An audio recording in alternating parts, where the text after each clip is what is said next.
ஒரு குடும்பத்தோட கஷ்டத்தை தீர்க்கிறதுக்காக கருப்பசாமியே இறங்கி வந்தாரு. அவர் எப்படி வந்தாரு, என்ன செய்ய போறாரு, வாங்க பாப்போம். சதீஷ் சாதாரண குடும்பத்து பையன். அப்பா டெய்லி கொத்தனார் வேலைக்கு போவாரு. அம்மா ஒரு டெய்லர் கம்பெனில வேலை பாக்குறாங்க. அவனுக்குன்னு ஒரு அழகான தங்கச்சி இருக்கு. இப்படின்னு அவன் ரொம்ப சந்தோஷமா வாழ்ந்துகிட்டு இருக்கான். ஒரு கவர்மெண்ட் ஸ்கூலுக்கு டெய்லி படிக்க போயிடுவான். அம்மா டெய்லர் கம்பெனிக்கு வேலைக்கு போயிட்டு இருக்காங்க.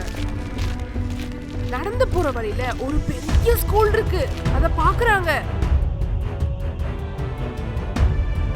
எப்படியாவது கஷ்டப்பட்டு நம்ம பிள்ளையும் பெரிய ஸ்கூல்ல படிக்க வைக்கணும். அன்னைக்கு நைட்டே அப்பா கிட்ட போய் இந்த விஷயத்த சொல்றாங்க. தங்களோட வீட்டுல இருக்கிற மொத்த பணத்தையும் சேர்த்து வைக்கிறாங்க. பேங்க்ல போய் கொஞ்சம் காசு எடுக்கிறாங்க. எல்லாத்தையும் சேர்த்து ஃபீஸ் கட்டி அவனையும் பெரிய ஸ்கூல்ல சேர்த்துட்டாங்க. போவே நல்ல கிளாஸ் ரூம்ல சந்தோஷமா உட்கார்ந்துருக்கான். நிறைய ஃப்ரெண்ட்ஸ் கிடைக்கிறாங்க. அன்னைக்கு சாயந்தரமே ஃப்ரெண்டு தன்னோட வீட்டுக்கு கூட்டிட்டு போறான். அப்போ அந்த பையனோட வீட்டுல ஒரு நல்ல சைக்கிள் இருக்கு. அவனுக்குன்னு நிறைய ஷூஸ் இருக்கு. அவனோட ஸ்கூல் பேக், வாட்டர் பாட்டில், டிஃபன் பாக்ஸ் எல்லாமே காசு கூடுனதா நல்லா இருக்கு. அது எல்லாத்தையும் பார்த்து அவன் ஆச்சரியப்படுறான். கொஞ்ச நாள் அப்படியே போகுது. ஆனா ஒரு வாரத்திலே அவன் அவங்களோட அப்பா அம்மா கிட்ட போய் என்ன சொல்றான்னா, எனக்கு எல்லாமே வேணும். பெரிய பேக்கு, ஷூ, சைக்கிள், பாட்டில் எல்லாமே வாங்கினாதான் நான் ஸ்கூலுக்கு போவேன். அவங்க ரொம்ப கவலைப்படுறாங்க. காலையில எந்திரிச்சும் ஸ்கூலுக்கு போக மாட்டேன்னு பிடிவாத பிடிக்கிறான். அதனால அவங்க அப்பா இப்போ ஒருத்தரை தேடி போறாரு.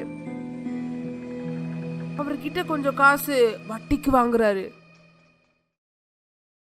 அந்த காசுல அவன் கேட்ட bag, water bottle, snacks box, shoes, புது சைக்கிள்னு எல்லாத்தையும் வாங்கி தராரு. இப்போவே சந்தோஷமா ஸ்கூலுக்கு போறான். அந்த கடன் அடைக்கிறதுக்காக அப்பா இப்போ கூடுதல் நேரம் ரொம்ப உழைச்சி வேலை செய்ய வேண்டியதா இருக்கு. அன்னைக்கு ஞாயிற்றுக்கிழமை சதீஷ் வெளியில பாக்குறான். அவனோட 2 ஃப்ரெண்ட்ஸ் அவங்களோட குட்டி காரை எடுத்து ஓட்டிக்கிட்டு இருக்காங்க. அத பார்த்து அவனுக்கு ஒரே சந்தோஷம். ஆசைப்படுறான். அவனுக்கு வேணும்னு நினைச்சி அவங்க அம்மா அப்பா கிட்ட திரும்பவும் போய் கேக்குறான், எனக்கு பெரிய கார் வேணும், அப்பதான் நான் ஸ்கூலுக்கு போவேன். அவங்களும் தான் கடன் வாங்கின ஆள்கிட்டயே மறுபடியும் போய் கடன் வாங்குறாங்க.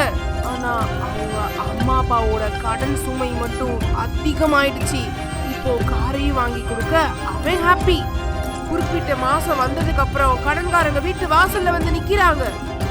என் காசை எங்க? 2 நாள்ல கட்டிடுறேனே. சரின்னு சொல்லிட்டு போயிடுறாங்க.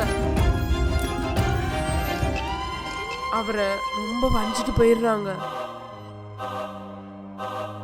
ஸ்கூல் விட்டு சதீஷ் வந்து வீட்டுல பாக்குறான். தங்கச்சிய காணும். இப்போ வேலையில விட்டு வந்ததும் அப்பா கிட்ட சொல்றான். 2 பேரும் தவிச்சு போயிடுறாங்க. ஊரெல்லாம் தேடுறாங்க, இல்லையே காணும். அப்போ ஒரு போன் வருது அப்பாக்கு. உன் மனைவியும் உன் பொண்ணையும் நாங்கள் தான் கடத்தி வச்சிருக்கோம். நாளைக்கு காலையில் 6 மணிக்கு நாங்கள் சொல்கிற இடத்துக்கு வந்து காசை கொடுத்துட்டு 2 பேரையும் கூட்டிகிட்டு போ. அப்பாவோ நைட்டு முழுக்க வாசல்லையே சோகத்தோட உட்கார்ந்துருக்காரு. இந்த பக்கம் சதீஷ் சாமியை கும்பிடுறான். நல்லா தூங்கிட்டான். கனவுல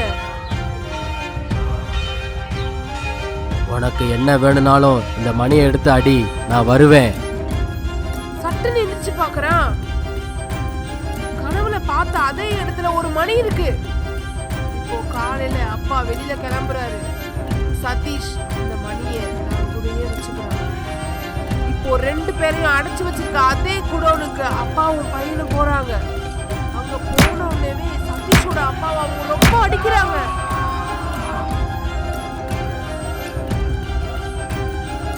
ஓரமா நிக்கிறான். அப்போதான் அவனுக்கு கனவுல சாமி சொன்னது ஞாபகத்துக்கு வருது. அப்போ அவன் கையில மணியை எடுக்கிறான். மணியையும் அடிக்கிறான். தூரத்துல ஒரு சத்தம், குதிரை சத்தம். வர்றது யாரு? கருப்பசாமி.